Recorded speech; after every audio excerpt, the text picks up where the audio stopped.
Sometimes the biggest battle isn't addiction, anxiety, or trauma. It's believing you're worth saving. Jon Paul Crimi spent years running from pain through alcohol, drugs, and self destruction. But after hitting rock bottom, he discovered a path that would not only change his own life, it would help thousands of others change theirs.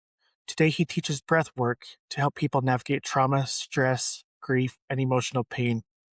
This is a conversation about healing, purpose, and find your way back to yourself. Welcome to Overcome with Travis White.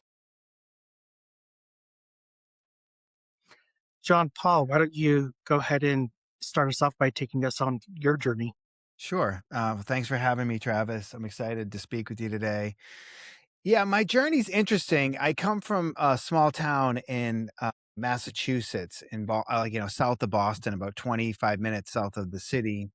It's called Pembroke, Massachusetts, and it's the fifth most Irish town in America, surrounded by the 13 most Irish towns in America. So they call it the Irish Riviera. And I didn't know that growing up. I didn't know that's where I was growing up. You just knew that. I thought everybody had 17 brothers and sisters and liked to get drunk and punch each other in the face. So that was normal. And so with a name like Jon Paul, people are like, Jon Paul, are you French? Ooh, parlez-vous français? And I'm like, I am not French. I'm Irish, I'm Scottish and Italian, which means I like to drink a lot. I don't want to pay for it. And then I want to start a fight. And then being from that area in Boston, that means the same things also. So, I just grew up in an area that was all about sports and being tough and being a tough guy. And I realized, I don't know if I realized it then, but I was very overly sensitive. And I was told I was overly sensitive. I was told, that's you. If I said something bothered me, it's like, oh, that's you. You're just too sensitive. And it's like, so I unconsciously got the message really young that like, there's something wrong with me. I'm too sensitive. And that environment just didn't allow for that kind of sensitivity. And, I felt different and I felt out of place until I started drinking.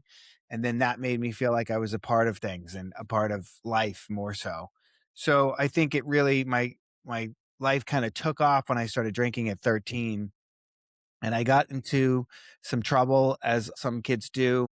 And, things got progressively worse. I got arrested when I was 16 in a cranberry bog with a bunch of friends in my car drunk. And I managed to wiggle my way out of the cop car. The cop was searching my car and I managed to like slide the handcuffs down in front of me and roll down the window and bend the metal forward and like reach out and open the door from the inside of the car and then run with the handcuffs on. And I look back and there's this redheaded Irish cop, Officer Hurley. I didn't know this guy used to be a high school track star. And this guy ran me down like Usain Bolt. I was like, wow, this guy's fast. And I knew I couldn't outrun him. So there was like this awkward moment, like, oh my God, he's going to catch up to me. I was like, I was just kidding. And he tackled me and arrested me. And that was like the story for the next bunch of years. I got stabbed when I was 19 in a blackout and almost died, lost half the blood in my body. And the next night I was out at a party with my whole head bandaged up drinking and someone was like, didn't you get stabbed last night? And I was like, yeah. What's going on with you? Like, you got any drugs? And so I just kept partying and doing drugs. And then I moved to California when I was 23 and I wanted to pursue becoming an actor. And I started to do that. I put myself through acting school and then I got this weird thing where I started to get patches on my head and on my body, bald patches. And I came down with what they call alopecia. And so it's sudden hair loss. And I didn't know what to do about it. I went to the doctors. They put me on prednisone, which is a catabolic steroid, right? It's the opposite of Mhm. what bodybuilders take. Bodybuilders take anabolic steroids, right? I was taking catabolic steroids, which makes you kind of fat and bloated. And I was working at Gold's Gym in Venice at the time, the mecca of bodybuilding. So everyone around me is on anabolic steroids and I'm on catabolic steroids. I'm on fat steroids. And I'm like, it was really, difficult. And I didn't have the tools at the time to deal with what was happening to me. I didn't have, I was losing my looks essentially. And I was 24 years old and my whole self-esteem and self-worth had been wrapped up in my looks. I had spent years, getting ripped and getting this body. And I was a fitness model and trying to be an actor. And that was being stripped away. And I started drinking and using drugs way like it escalated from that point on. And then I went and saw a therapist because I thought she prescribed me some Prozac or something. And she actually told me I should look into 12-step recovery, like 12-step AA programs. And I was like, really? Like, I'm pretty, I'm running this gym and I've got this scholarship to this school. And she's like, yeah, but you're self medicating. You're taking all this Vicodin and you're drinking. And so she kind of planted the seed. And eventually I did check out 12-step recovery and got sober. And that was a life changing experience for me and pretty young, and I decided to get off the catabolic steroids. I decided to stop taking the cortisone shots. And doctor's like, you're going to lose all your hair. And I said, fine, if that's what it's supposed to be. But the drugs that they were giving me were giving me ulcers, and I was just miserable. And so at that time, I went completely hairless. And so I went through this huge metamorphosis, this change, this transformation, if you will, where I didn't look the same. I didn't recognize myself in the mirror. There was literally a moment where I was talking to a client who was on a treadmill, and I was like, who's that weird looking guy? And I went, wait, that's me. Like I honestly didn't recognize myself, which was wild. And I was judging myself. And so I really started to do the work. I started to dive in and do some of the spiritual work that I needed to do. And I started to do the therapy and all the work on myself. And I just dove into the 12-step recovery, and it changed my life. And part of that is helping other people, right? Sponsoring other people, Mhm. passing it on. And you can't make someone be your sponsee. So I decided to do Big Brothers of America, which is like a mentorship program. And I mentored this kid who was a young kid, 12 years old, who had some issues. And that was massive. It was like the first thing I did for somebody else without getting something in return. And I got so much in return helping this kid. And then I started, helping guys get sober and sponsoring guys and helping guys. And then I got pulled into the world of what they call sober companion or sober coaching, where I started helping celebrities and rock stars. I went on tour with a bunch of bands and worked with a bunch of famous actors and all that kind of stuff. And that was wild because I got to see, firsthand that like fame and money is not going to fix me.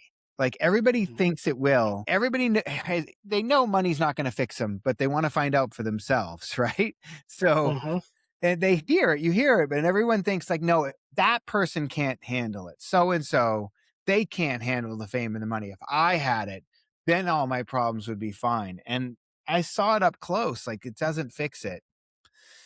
Anyways, I became good friends with Matthew Perry from the show Friends, and Matthew was an amazing person and very close friend of mine. And we were following Los Angeles Kings around one season, and in that process, so final games, Game 6 in the Staples Center, and the Kings are about to win the cup, and all these celebrities are in this little VIP room under the Staples Center, and in walked Tony Robbins. And I turn to Matthew and I said, "Holy shit, it's Tony Robbins!" And he goes, "Really? We've been following the Kings all season, flying around to playoff games. They're about to win the cup. Every celebrity in LA is in here right now. You're excited about this gigantic man?" And I said, "Yeah, he's amazing. He changes lives. Like I had his book in high school. I had his tape cassettes. That's how old I am in high school." And he goes, "Well, go tell him." And I said, "Nah, I don't want to be that guy that bugs him like people bug you." And I was walking back through the tunnel, and Tony looked up from his phone and he goes, "Hey man, how's it going?" And I go, "Oh man, I never do this. I know everybody says that, but I never do. I'm a huge fan. I've been following you since I was in high school." And he goes, "What's your name? What do you do?" We start talking. And he goes, "Have you ever been to my seminar?" And I go, "No." He goes, "I only do 3 domestically a year, but I'd love it if you'd come next month as my personal VIP guest." And I go, "Really?" He goes, "Yeah, no, here's my secretary's information. She'll take care of everything." And Tony was so gracious, so amazing. I went to his seminar and I had some epiphanies there. And one of those epiphanies was like, I'm done with Hollywood. I had come really close on some screenplays that I had written and a bunch of other things. I was in development with some big, production studios.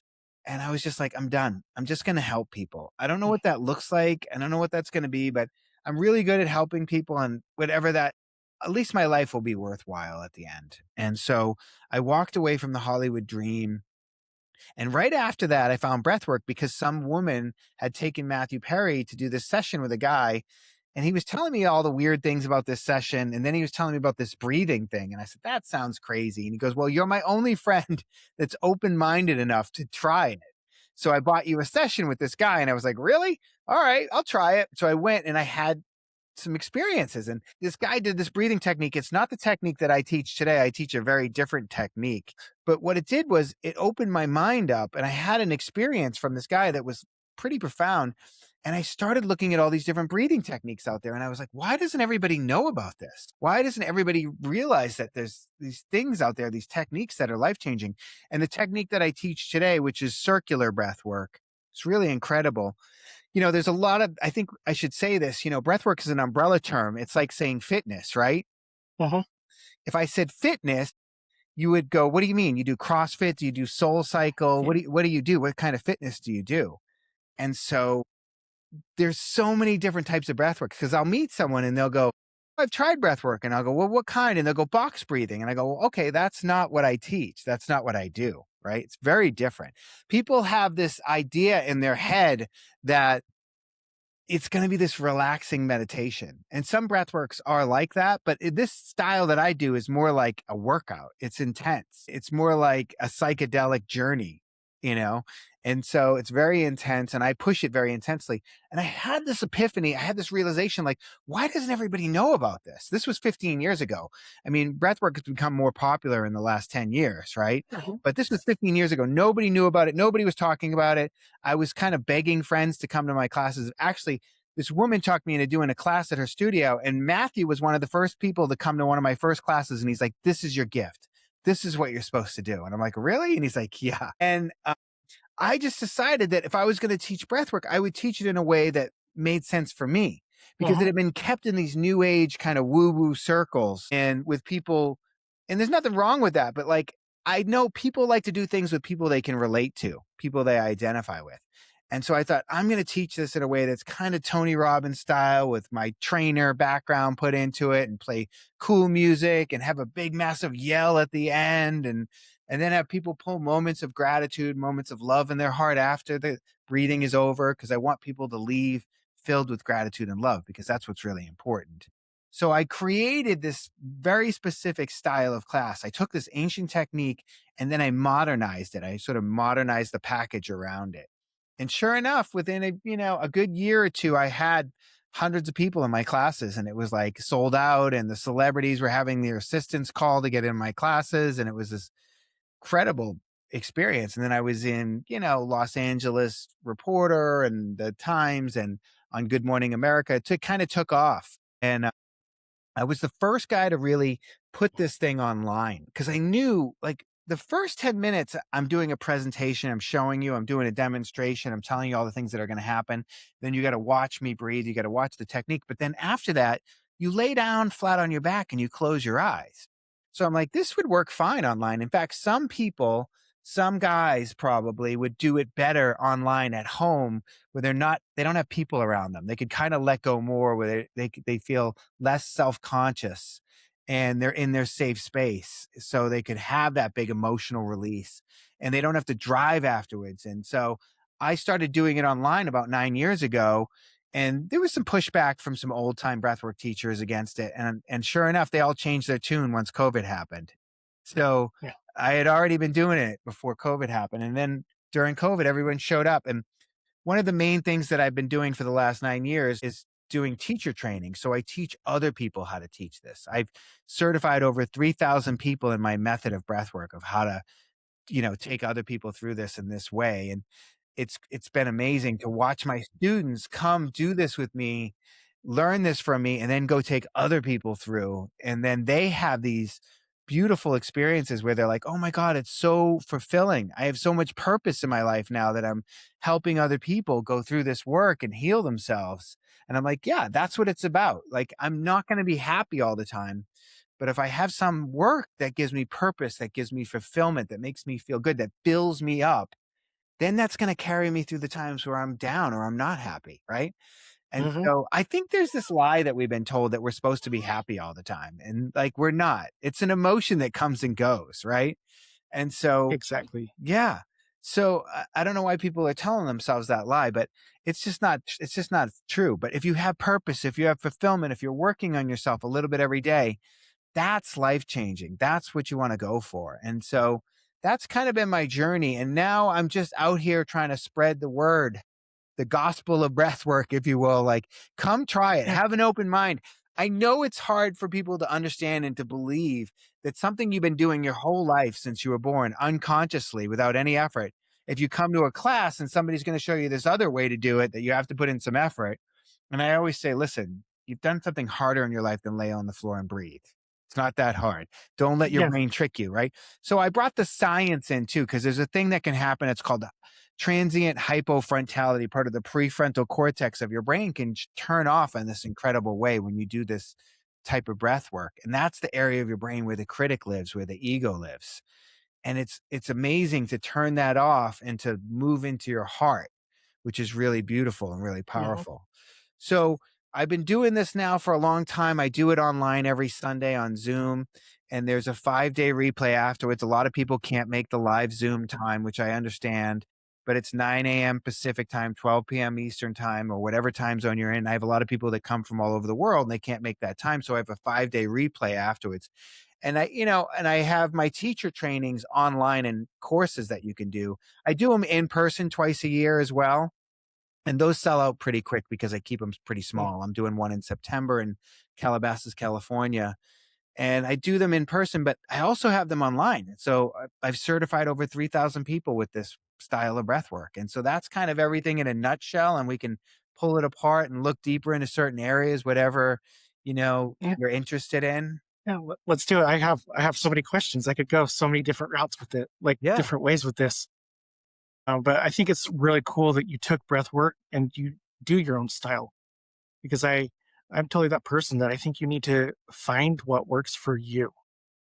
And so I think it's really cool Yeah. and Thank you. incredible story. So my first question is kind of goes back to your sobriety. How did getting sober change your view of yourself and your future? Well, I didn't realize it till I got sober, but I had low self-esteem when I got sober because I had done some shitty things and some terrible things that happened to me along the way. And I realize now that's human condition, but back then I didn't. And so I was taught in sobriety that if you have low self-esteem, then you need to do esteemable acts. And I didn't know what esteemable acts were, but I started to figure it out for myself. And the first one was doing that volunteer program, Big Brothers of America. And then I started helping guys and helping people. And that really filled up my self-esteem bucket. And so that changed my viewpoint of myself. And, it doesn't happen right away. It takes time. Hmm. And there was some times, I remember in early days of teaching breathwork, people would come up to me after class and be like, that was life changing. You changed my life. Thank you so much. And hug me and like say all these amazing things about me. And I was like, I couldn't hear it. I couldn't let it Yeah. in. It was hard for me to let it in at first. And then I was like, and I'm still kind of like this, like, it's the breath work. It's not me. I think I'm really good at teaching breath work because I've spent the last 15 years like Hmm. honing it and making it the best I can possibly make it. And I want to be awesome at it. And I open my heart and I get really vulnerable in class. Because I believe what comes from the heart goes to the heart. And that gives other people get permission to get vulnerable in class. So I think that makes me unique. But the breath work is the thing. So I try not to make me the thing because I want to keep my ego right sized. But I also know now that I've helped a lot of people and I've done a lot of really good work on the planet. Yeah, and it's like you found this purpose in life and you're just pushing forward with it. I think that's what all of us need to try to do is find our purpose. Yeah. And if you don't know what your purpose is, you know, breath work is one of the ways to get clear on it. I've had a lot of people come and because they're in their head so much, right? Your head is like it's like telling you all these stories and I'll give you a good example. I don't do one-on-one sessions really anymore, but I used to do a lot of them when I started out and women would come to me and they'd be like, there's this guy. And I'm like, okay, tell me about the guy. Right. And they're like, I go 2 minutes to tell me about the guy. And they're like a lawyer arguing both sides of the case for the guy. Well, he's really good and he does this and he does that, but he doesn't do this and he doesn't do that. And I go, okay, let's just let the breath work get some clarity on it for us. Right. And what it Hmm. does is it turns off all the lawyers arguing the sides of the case for this guy and it moves them into their heart. And their heart is really clear about what it wants. And oftentimes they would sit up and be like, he's not the one. They're crystal clear. And then 2 days later, 3 days later, they're like, maybe I shouldn't break up with him. Because what happens is They turned off the brain and they moved into their heart, and the heart knows what it wants. The heart isn't confused. The heart isn't arguing two sides of the case. The brain is what its job is to protect you and keep you safe. And sometimes it thinks it's protecting you by going, I don't want to get back out there in the dating market. I don't want to be alone. So it creates fear and it pushes that fear out to you because it thinks it's keeping you safe that way. But when you turn off that fear, you know exactly what you want, that you'd be better off alone than with someone you're not meant to be with. Hmm. And so that same thing works for finding your purpose. If you're not sure about what your purpose is, then you lay down and you breathe and you get that clarity. That clarity will come to you through the breath work. Yeah. And he explained something to me that I kind of mentioned this in the past. The mind, body, and emotions are all connected in some way, and I think too often they're explained to us as like so separate. But I feel like there's a connection once you like dig down deep enough. Oh, you don't even have to dig down that deep. I mean, listen, I lost my hair and my eyebrows from alopecia, which is caused by stress or trauma, right? They're not Hmm. 100% sure, but it's brought on by a stressful event or a traumatic event or a bunch of stress, right? So that's my emotions affecting my physical health, right? Nobody doubts at this point that like you can stress yourself out right into a heart attack, right? But Hmm. if that's true, isn't the opposite true as well? That Oh yes, for you can sure. heal your body, you can start to send your body good signals instead of the stress signals and start to heal your body. There's a thing, it's called takotsubo. It's Japanese, it's the Japanese word, it means broken-hearted syndrome. They've actually studied that people can be so broken-hearted that can affect the shape of their heart. It can change the shape of your heart from being emotionally brokenhearted over, the loss of someone or the loss Hmm. of a relationship, but you can also heal it. You can heal it too. So our emotions can literally change the shape of our heart. Oh, I totally believe it. I just think for some reason it just reminds me of my grandparents. My grandpa passed away, and then my grandma passed away. It was like a year and a half later, and I totally think it's because the broken heart. Oh, Like there's she, tons of studies out there that show that like a lot of spouses that have been together for long periods of time, the other spouse passes fairly quickly afterwards. yeah, crazy. Yeah. Yeah, so it's like, I joke, I say, if you don't think your emotions can affect your health, then go find my eyebrows because they're gone, right? So I'm like, come do the breath work and clear. Because what a lot of people discover when they come to my classes is I hear this is one of the things I hear the most. I done all the work. I did therapy. I did Tony Robbins. I did, Joe Dispenza. I did all these things. And then I thought I did all the work on myself. And then I came to your class and I had all this stuff come up during the breath work and released all this stuff that I didn't even realize was there. I go, yeah, because all that work you did, you thought was in your head. It was the thoughts in your head that you were working on. This stuff is in your nervous system, in your heart, in your body. And so you didn't do that work. You didn't clear it out of the nervous system. You didn't clear it out of the body because you didn't, you need a specific technique for that. There's a specific way to do that. And so a lot of people are shocked when they come and they feel all this stuff come up for them and release all this stuff. The most common statement after the class is, holy shit, that felt like 20 years of therapy without saying a word. And I started putting that on all my stuff, all my, my website and my ads, all the different things. And I thought therapists were going to get pissed at that. But ironically, they're the ones who send me the most people. Yeah, and I've said this before too. And I go to therapy. I think it's helpful for me, but I'll be the first one to say I don't think therapy is for everybody. Yeah. I think you need to find what works for you. If it's breath work, great. If it's something else, like great. Like I think you need to actually take the time though to figure it out.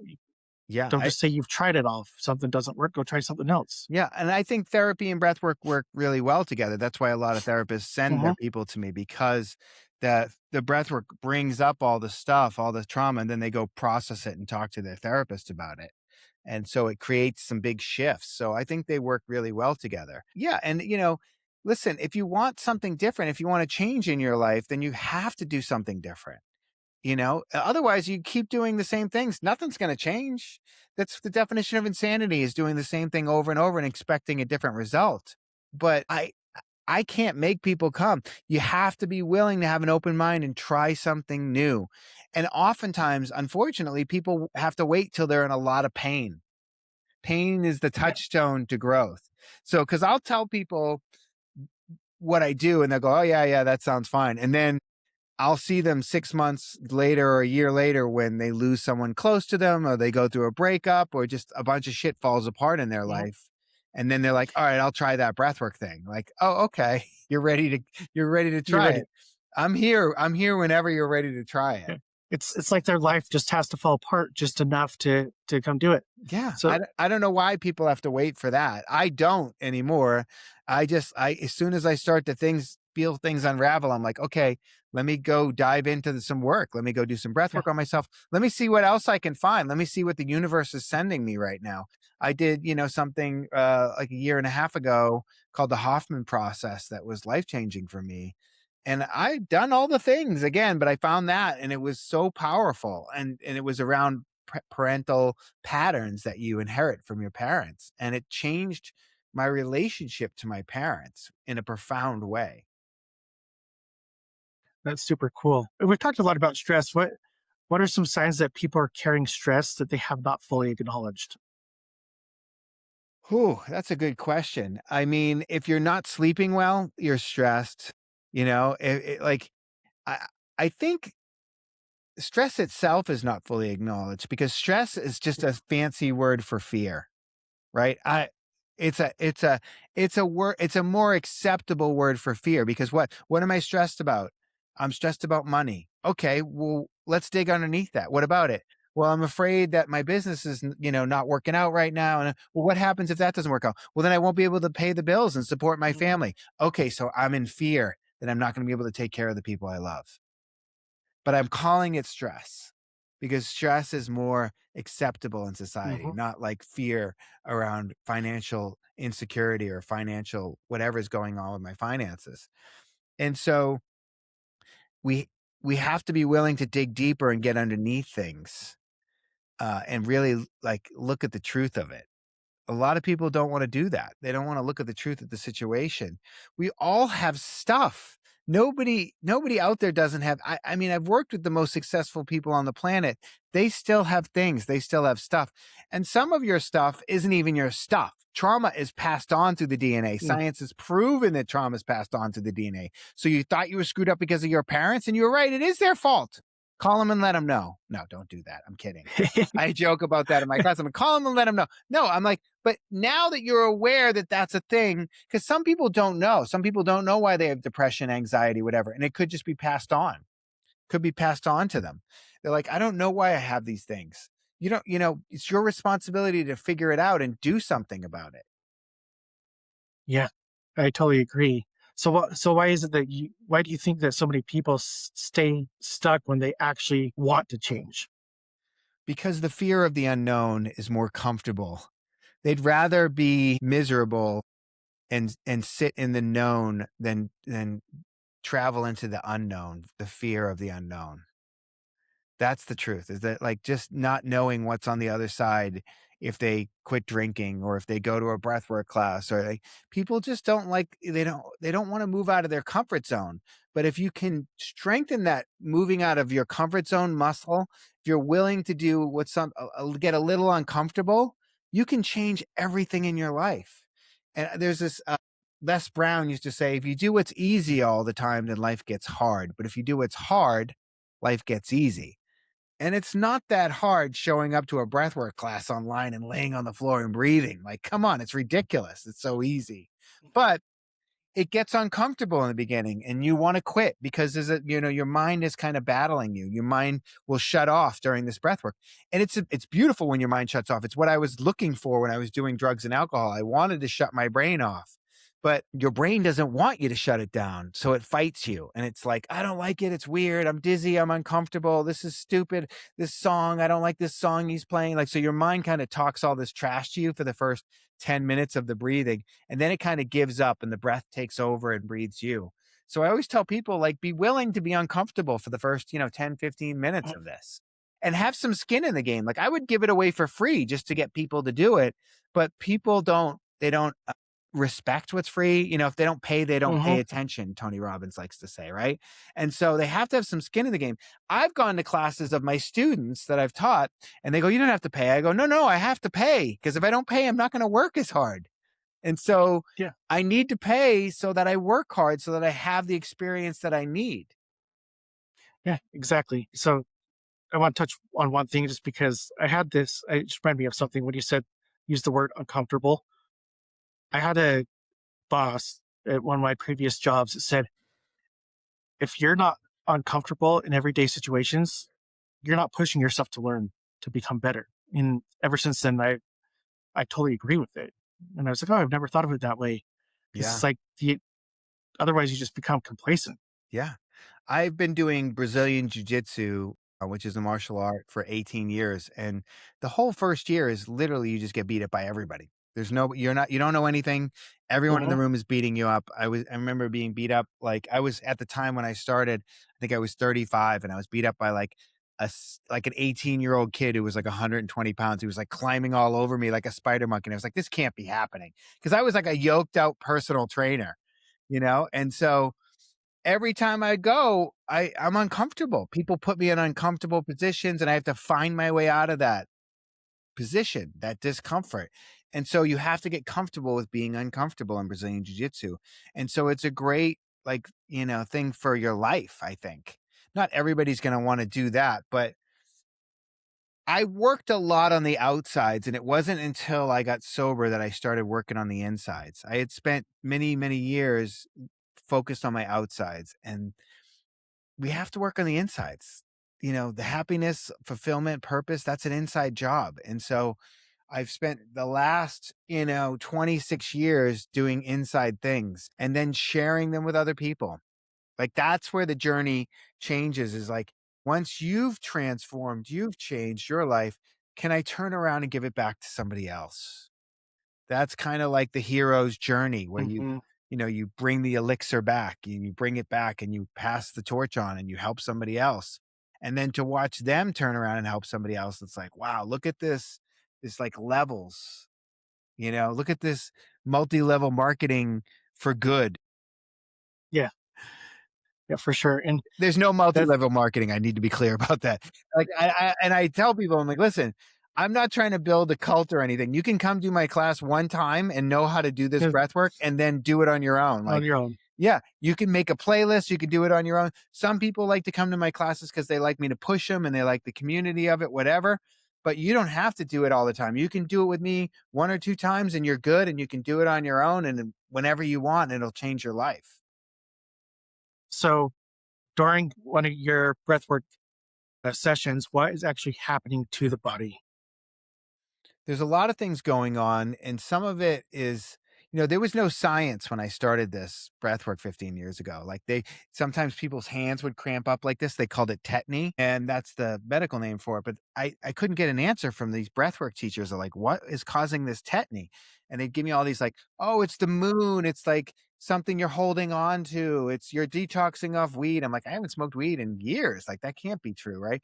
And I was doing these classes that were sold out. It was like 70 people every twice a week.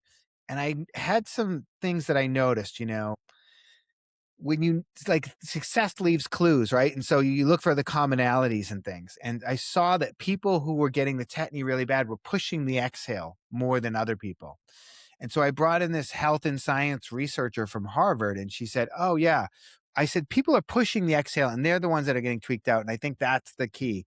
And sure enough, it was, because when you push the exhale, you throw off more CO2, and we actually need CO2. People think we don't. CO2 is bad for us, but we need CO2. It binds to oxygen, and that's how we absorb the oxygen into our body, into our blood. And if you breathe essentially too fast and push the exhale too much, it starts to cause this tetany. It starts to cause this cramping in the muscles. You're fine if that happens. It happens to new people in my classes all the time, but that's why it's happening. And so if you can relax the exhale, and what I actually discovered and came up with was, if I'm going to do this online, I need to give people a way to back off if it gets to be too much for them, right? And Yeah. so I said, if it's too much for you, if you get a cramp that's uncomfortable or painful, first of all, let me just say this that I say in my classes: there are zero reported incidences of anything bad happening during this breath work. I've been teaching it for 15 years. I've never had anything bad happen. There's no evidence of anything bad out there, but I want to empower people to take care of themselves if it got to be too much for them. Because like if you go do psychedelics now, which are super popular, you're stuck on that ride. You're not getting off that Yeah. ride. Right. But this, you're not stuck. So, if it gets to be too uncomfortable, you just close your mouth, breathe through your nose, and pause. No long Wim Hof breath holds combined with this breath work. That's actually not smart. And I can go into why later if we want. But so I gave people this way to back it off, and that actually makes people feel safer. And then they can go deeper into the work when they feel safer. So I created that in my classes online and in person. So the science is part of this is science, and this part of this is my theory from what I've seen. When we breathe into our nose down into our body here, our diaphragm, we're breathing parasympathetic, which is rest and digest. Okay. So most of the breathwork teaches techniques out there that are taught are breathing through the nose to calm the nervous system, right? We take a breath in through the nose, we breathe out through the mouth, and that stimulates the vagus nerve in the back of our necks and calms the nervous system down and puts us in our parasympathetic and relaxes us. So there's tons of techniques out there. Box breathing is like this, all through the nose, that calm the nervous system. The style that I mainly teach, that I like to focus on, circular breath work, we breathe through the mouth into our sympathetic, which is fight or flight. And so people go, wait, why would we breathe in a fight or flight? Well, because that's where the trauma is stored. That's where all the stuff is, in fight or flight. But we're doing it in a safe environment. We're doing it laying down in a safe environment, setting the intention to release some of this stuff that we've been holding on to. And there's something really powerful in that intention. And there's something really powerful about breathing into that sympathetic nervous system in this way. And you do it sometimes if you're exercising intensely, if you're, breathing through the mouth, but your muscles are absorbing that oxygen. This, you're not. You're laying down. The muscles aren't absorbing it, right? So that's part of what happens, is this thing that happens, and we start to release some of the stuff emotionally that we've been storing in our body. So I believe there's a little bit of mystical element to it. But I always share the story of, when a rabbit gets chased in the woods by a fox and it gets away, it shakes afterwards because it's Mhm. trying to release that trauma that it just experienced. And I believe this is one of our mechanisms by which to release the trauma. Yeah, very cool. You're actually the first person that I've heard that uses the mouth like for breath work, because I've only heard about multiple different ways to use the nose and the mouth together. So I Yeah. find this like really interesting. Yeah, it's a different experience. It's a really different experience when people do my class. And there are people who've done tons of breath work and then they do my class and like, I've never done anything like that. And they're blown away. They've been doing all these practices for 20, 30 years. And then they do the class and they're like, holy shit. And then I push the energy pretty hard because I bring out the old trainer Yeah. in me. And so people have bigger experiences and they go, holy cow, I've done circular breath work, but I never had an experience like that or whatever. And so I try to tell people, like, come do my class and see what's there for you. Some people, the first time, they're kind of just so taken back by the physical sensations in their body that they need to do it maybe one or two more times to Hmm. get to the emotional stuff. They're just like, even though I spend all this time telling people like physical things are going to happen to you, your hands might cramp up, like you're going to feel tingling, you might get dizzy. They don't believe me. And then when it happens, then they're like, oh, look at that. Oh. And I'm like, I told you that was going to happen. Like, why are you surprised? You didn't believe me? And so they're just caught off guard by the physical sensations that they need to do it a few times to really break through and start to have the big emotional releases. And some people come and just have this massive emotional release the first time. That's life changing. And you said emotional release. So that kind of leads into my next question. How can something as simple as breath work create such powerful emotional shifts? Well, we are tapping into the body's own, self-healing mechanisms. And it's just that we don't realize that these things have been inside of us all of our lives and that we have the ability to heal ourselves. And we think it needs to be complicated. We need to complicate it. You know, I have this course online called the 5 Day Emotional Detox, and it's these really powerful exercises, writing exercises, and different things combined with the breath work that have changed my life. And I thought I did workshops with them in Los Angeles, and I thought, let me put these into a course. And that course has been incredible. People have done it and sent me incredible emails. But I was doing it for this company in Switzerland, and they translated into all these different languages, and they go, no, no, 5 days is not going to work. The Germans, the Swiss will not believe that 5 days is enough. It has to be 5 weeks. So we have to, like, we trick ourselves into thinking, like, if it's too easy, like, you hear everything out there like, oh, this is so transformational. It's a pack of gum. It's not transformational. It's just gum. You know what I mean? Like, stop Hmm. calling everything transformational. This actually is. This actually lives up to that hype. In 1 hour, you will have an experience that you go, holy shit, that was one of the most incredible things I've ever experienced. And then what happens is people have this experience. It's so profound to them. They can't believe it. Then they tell their friends and their family and all their people around them. And then they have to come try it. So it just grows exponentially off of that because people are just so shocked by how powerful it is and like what it does, what it creates. They can't wrap their mind around it because everything out there takes years to work, right? Therapy takes a Hmm. long time, yoga takes a long time. All these things take a long time. It doesn't have to. This can create a massive shift in one session. And then if you did it once a week for a year, I guarantee you and your life wouldn't be the same at the end of that year. I've seen it for 15 Yeah, years. I've very seen cool. thousands and thousands of people just create a practice and do it and then change their life. And have you ever witnessed a transformation during a session that completely just caught you off guard? Yeah, I mean, it's the not so this is the funny thing. The ones that catch me off guard are the ones that aren't obvious. Like, I see people have this huge emotional release and start crying and, like, deep crying, like, crying from the soul. So I know they're having a profound experience. But then there was other people that, like, nothing is happening on the surface, and then afterwards, they're like, "That was the most life-changing thing I've ever done." I was like, "Really?" Like, I didn't see anything happening there. It was all going in quietly on inside of them.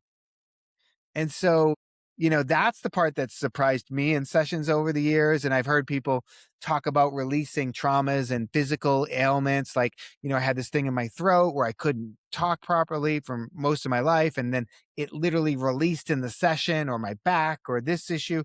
Women have told me that they couldn't get pregnant, and then they started doing breath work, and they were able to just turn off their head and the worry and all the stuff and all the pressure around getting pregnant. And then they got pregnant because it It's was an emotional block. Yeah. So I've seen that. I've seen women who are like I don't want to make that promise. Let me be clear about that. But, I've seen it a lot. I've seen it happen a lot of times. And I've seen people just, let go of things they've been carrying their whole life. Stories. Because we carry these stories around, Travis. This happened to me when I was 19. I was stabbed. And this happened to me. And that happened to me. And a lot of people, the stories are running them.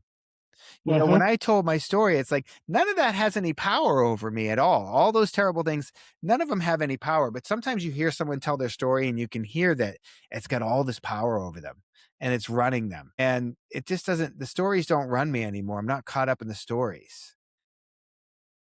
Yeah, to me, you're using the story to help other people, Yeah. which I think is great. That's a part of why I started this podcast, is because I want to use mine and allow people to use theirs to actually get other people to open up and try different things to help themselves out. Yeah. We need to hear that, right? That comes in through our ear. And if the person speaks our language, if we feel a connection to them, if they're speaking the language of the heart, if they're coming from a place of honesty and vulnerability, maybe it'll go through our ear into our heart, and we'll go, you know what? I feel like this guy is like maybe telling the truth, and maybe I should try this. Like, maybe Mhm. I should try this, like, and see what's there for me. I don't know, it sounds ridiculous breathing in a but let me go try it anyways. And then they have an experience, and that's what changes their life. So the stories that we share, hopefully they can create action because nothing's gonna change in your life if you don't take any action. You have to take the Yes, action. for sure. And I remember I was actually stuck for years in like all the, it's medical and mental health issues for me. And until I actually went through like a bad medical spout and had some bad mental health seizures or mental health problems after years and years of having them. It's like a big cluster came on, and I finally admitted to myself, I need help. I need to find a way out of this. Yeah. And it wasn't until I said those words and admitted to myself that I needed to do what find something that worked for me. Mhm. Like I knew I was gonna remain stuck. Like Yeah. I need help is one of the most powerful things you can possibly say, but it's so hard to say it, especially for a man. Like a man, we're like taught, like you be tough, be a man, you can figure it out, walk it off, right? Like we do this thing mhm, to little boys from a young age, are like, be a man. It's like he's 8 years old and crying because he got hurt. Why are you telling yeah, him to be a man? He's 8. He's supposed to cry. He just got hurt, and so it's so funny. Like when I tried to quit drinking on my own for a good solid year, and I would get like 20 days and I would drink, and I get 30 days and I would drink. And so I could like when I really thought I could do it on my own. And that was such a hard thing to realize like I can't figure this out. I need help. I need help. So I'm going to go take advice from another man who I don't know to tell me how to quit drinking. Like that sounds crazy, but it worked, right? It worked. And then I go, oh, wait, I'm going to go to a breathwork class. I'm going to lay on the floor and breathe. That sounds ridiculous. And then it changed my life. So now I've had so many things in my life that I've done that I thought were ridiculous, that were life changing for me. I'm like, what else is out there? Okay, I'll go mhm. do that. And some of the stuff is ridiculous and didn't work at all. And I was like, okay, it didn't work. No big deal. It's a great story. I tried that thing. But some of the stuff worked so profoundly that I'm like, wow, this is amazing. I have to bring this into my students and my teacher trainings and share this with the people around me and share this with my family. So I think the key word there is sharing. Like I think you're sharing your knowledge and making it so other people get the help they need is fantastic. But what about those people who are afraid to confront their all the pain that's inside of them, all those painful emotions? What advice would you give those people? Well, your emotions, I used to say feelings aren't facts and feelings won't kill you. But I learned that that's not true because sometimes you can get a lie in your head that's so strong that tells you something so strongly that it will create like a loop and you can commit suicide. And because I someone very dear to me, very close to me, got that lie in their head and they committed suicide. And so I don't say that feelings aren't facts. I say that, you know, if you're feeling all these feelings, first of all, just know that some of them may not be true, that our head isn't always telling us the truth. It's a hard thing to face. It's a hard thing to realize that, like, my brain, which is supposed to protect me, is now overprotecting me and lying to me and telling me stories that aren't true. And it can tell you things like nobody cares about you, nobody loves you. It isn't fucking true. And so I say, like, you got to find somebody that you trust and tell them what's going on with you and walk through the fear of the unknown and walk through those feelings of reaching out for help. It just starts with like picking up the phone and asking for help and saying, I don't know what to do. I've got this feeling, I've got this thing going on with me. And that's kind of the hardest part. Like the build up to that is much harder than actually taking the action and doing the thing. Yes, for We sure. build it up in our heads into such a bigger story and such a bigger thing. We actually just taking the action is just 10 times easier. Yeah. And you hit on something to me that is huge when it comes to, especially like to me, well, I guess I can't even say just mental health, but anything you're going through is having somebody in your corner. Yeah. having that one person that you can trust. But I wouldn't even say it is just one person. I think you need to trust yourself, trust others, the ones that you know are in your corner that are there for you. And you need to trust in the progress that you make, even when it's small, teeny steps. Yeah. You need somebody to point it out to you, a mentor of some type, to be like, "No, you have made progress," because you don't see it in ourselves a lot of the time. It's really For hard to see sure. in ourselves. And so finding those right mentors, finding those right people. Unfortunately, what happens with, like, something like alcoholism or drug addiction is it isolates us. It's a disease of isolation. We push everybody away, and they get sick of, people lying to their face all the time, and we become isolated and we feel completely alone. And so we are alone and we have to find, whether it's 12 step recovery or some rehab or whatever it is, it's just like we have to find some help and be willing to take direction and stop listening to ourselves for a good 6 months to a year. That Hmm. 30-day bullshit, like for treatment, for recovery, like that was created by insurance companies because that's all they wanted to pay for. You didn't mess your life up in 30 days. You're not going to fix it in 30 days either. It takes some time. So when I went into recovery, I was like, a year. I'm going to give this a year. And if my life isn't better in a year, then the bar will still be there, the liquor store will be still be there, the drug dealer will still be there. And in a year, the circumstances of my life had changed quite a bit, but like I had really changed on the inside. Like I wasn't looking at things with the same eyes anymore.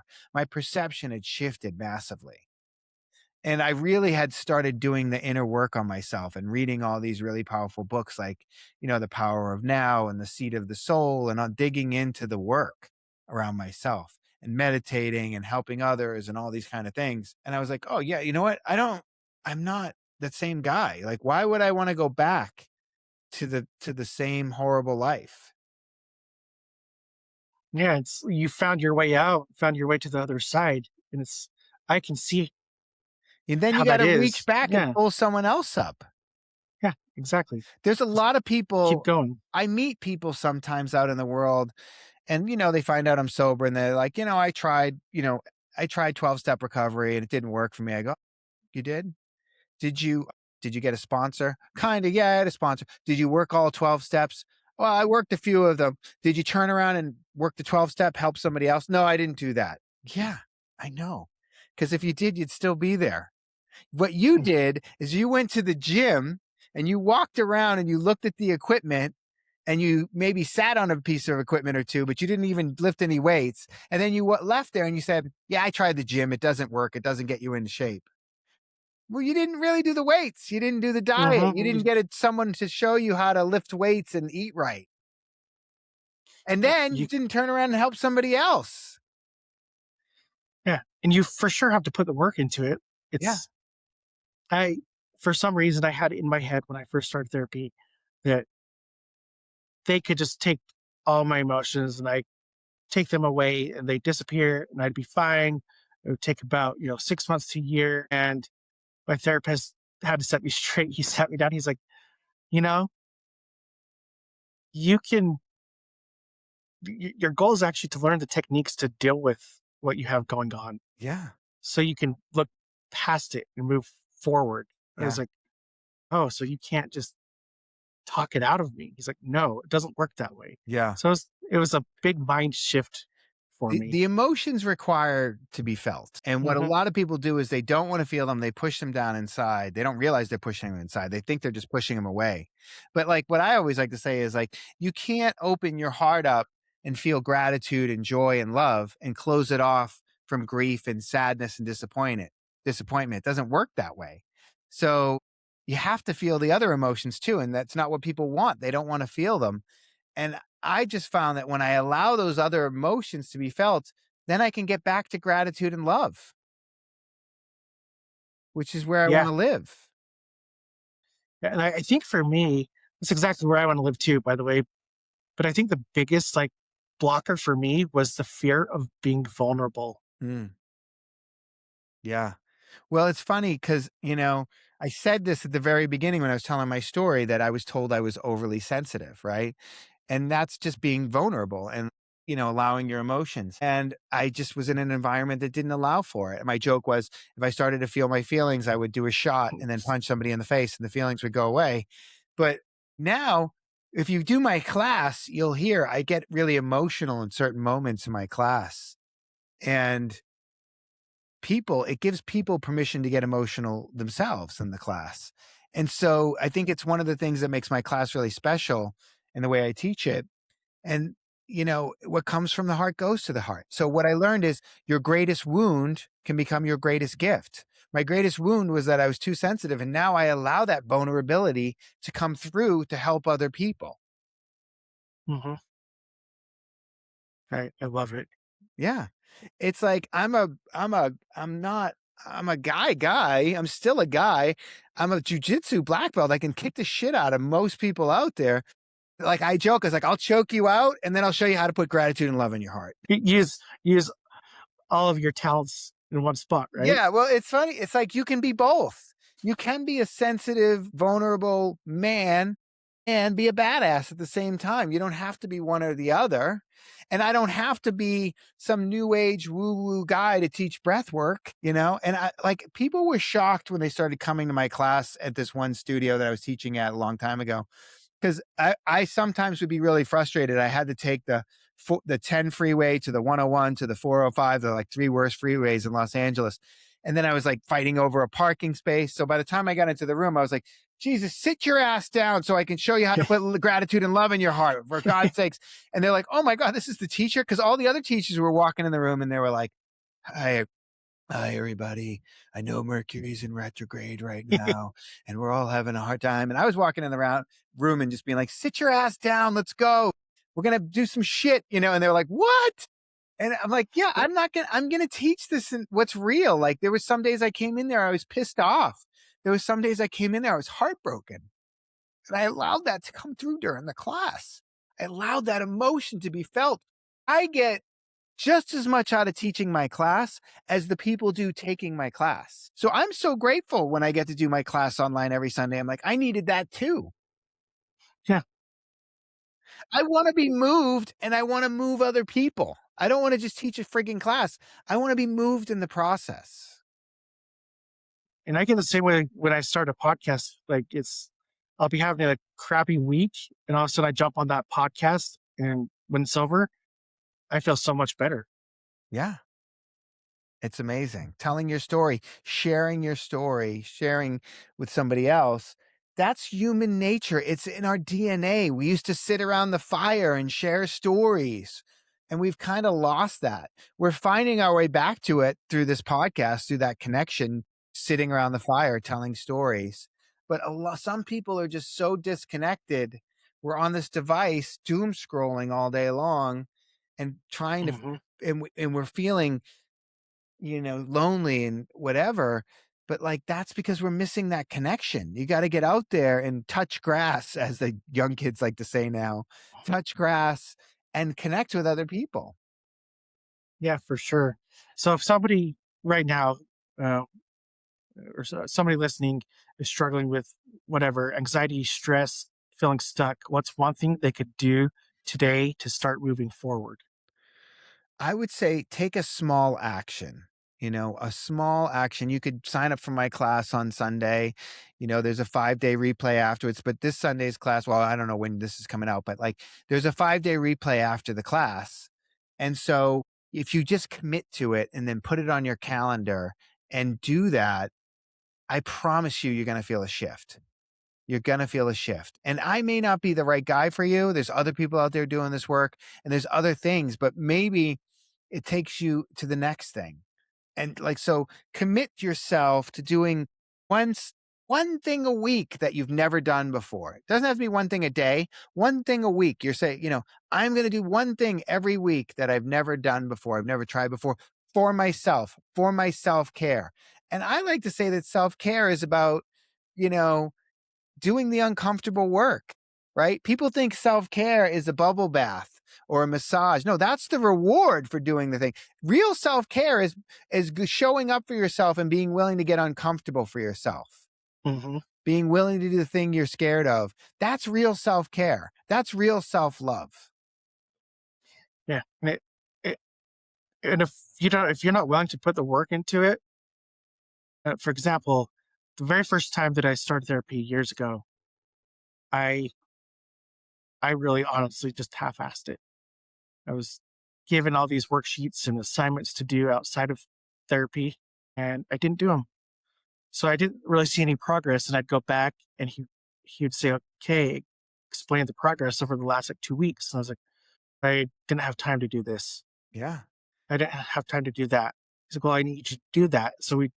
But this time around, now that I was fully committed Yeah. and actually did the assignments, I saw a huge shift in the way I think about things. Yeah, you can't be mad.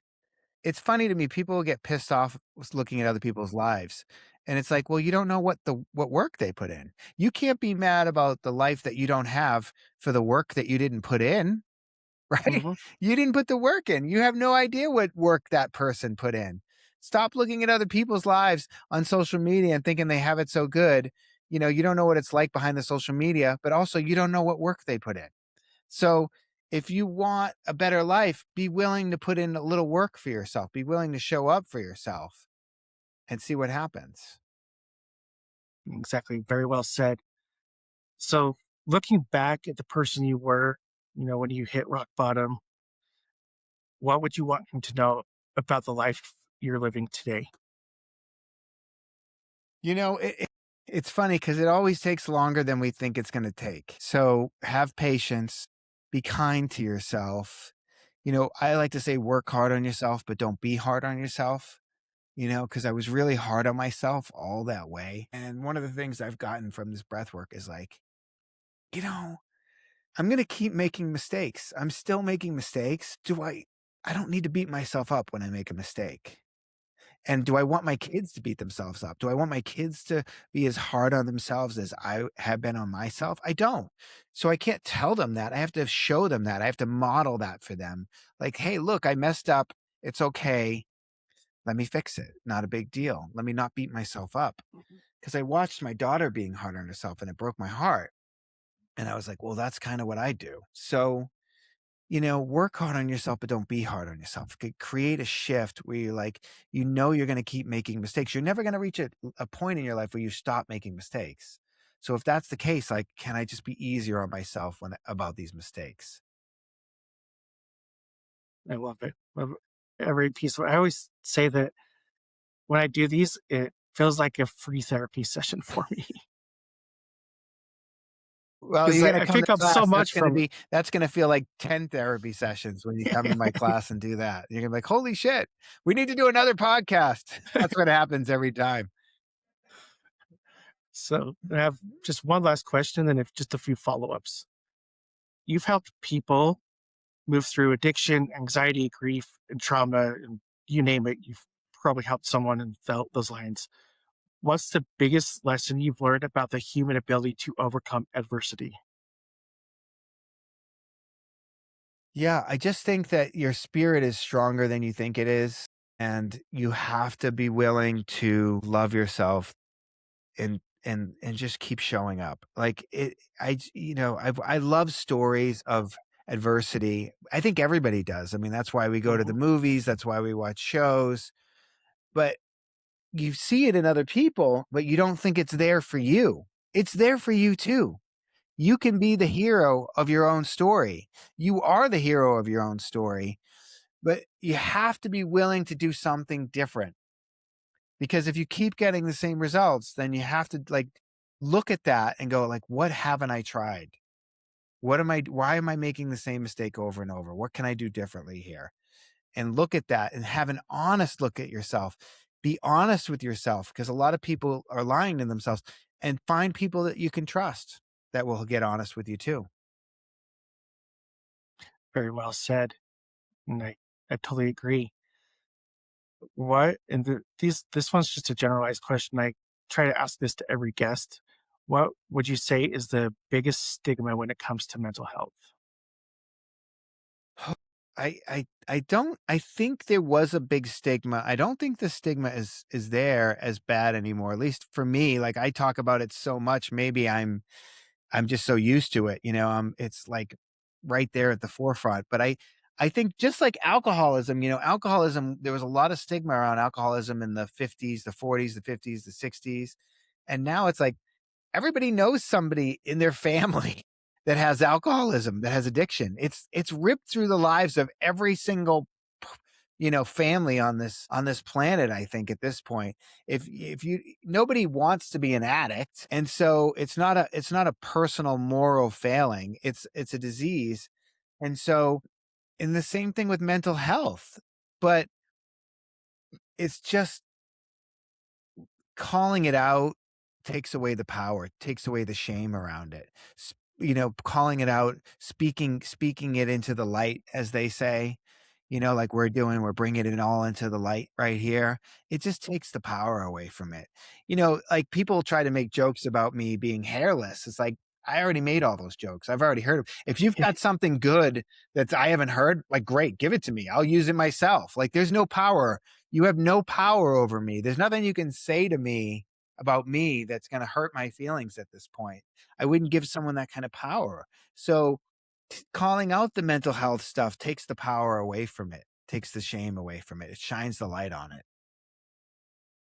Awesome. Fantastic. Where can people find you? My website, I have a couple websites, but my main one is breathewithjp.com. BREATHEWITH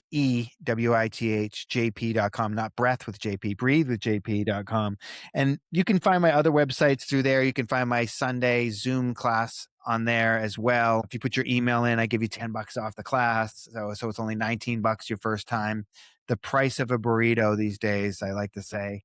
And so come try a class before you don't just sign up for a teacher training if you were inspired by this podcast. Do a class first. I want people to experience the breath work before they dive deeper. And then if you want to dive deeper, check out my courses online. The 5-day emotional detox course is really profound that I was talking about. And just show up. Just be willing to try something different. Don't eat before the breathwork class. You want to do it on a bit of an empty stomach, and give yourself an hour. If you don't have an hour to take care of yourself to do a breathwork class, then you don't have a life. Awesome. And the last thing here is we've discussed a lot of topics tonight. Is there anything that you would like to bring up that we did not bring up? I think we covered a lot of ground. I think we really hit everything on the head, and I feel really good about this. I just think, you know, I have to say, it sounds so corny to do the self-love, this kind of work on yourself. I think I was embarrassed when I started talking about breath work and saying self-love. Like I just never thought I would be that guy. But the biggest regret that people have at the end of their life is that they wish they lived a life more true to themselves. They've studied this in hospice where people are dying. And that is by far the biggest regret that people say they have is like, I wished I lived a life more true to myself. I wish I did the things that I really wanted to do and lived more authentically who I really was. And so I really feel like I'm doing that. And I feel like when you do the breath work, you stop giving a shit what other people think. And when you don't care what other people think, you can create an amazing podcast. You can do so many beautiful things in the world when you stop worrying about or stop caring about other people's opinions of you in your life. Yes, that's really well said. Because at some point, I had to learn how to do that. I had to stop caring what people thought of Yeah. me because I really don't care. I'm going to do what I want to do. Yeah. Well, John Paul, thank you so much for taking some time to speak with me today. Thanks for having me. And thank you for what you do. I really admire how you're out there and formed your own type of breath work, basically to help people out and how you're sharing your story. Thanks, Travis. Appreciate it. And thank you all that have listened to this episode. If it resonated with you, please share us. Or please share us. Please share this episode and give us a follow. Thanks again. Until next time.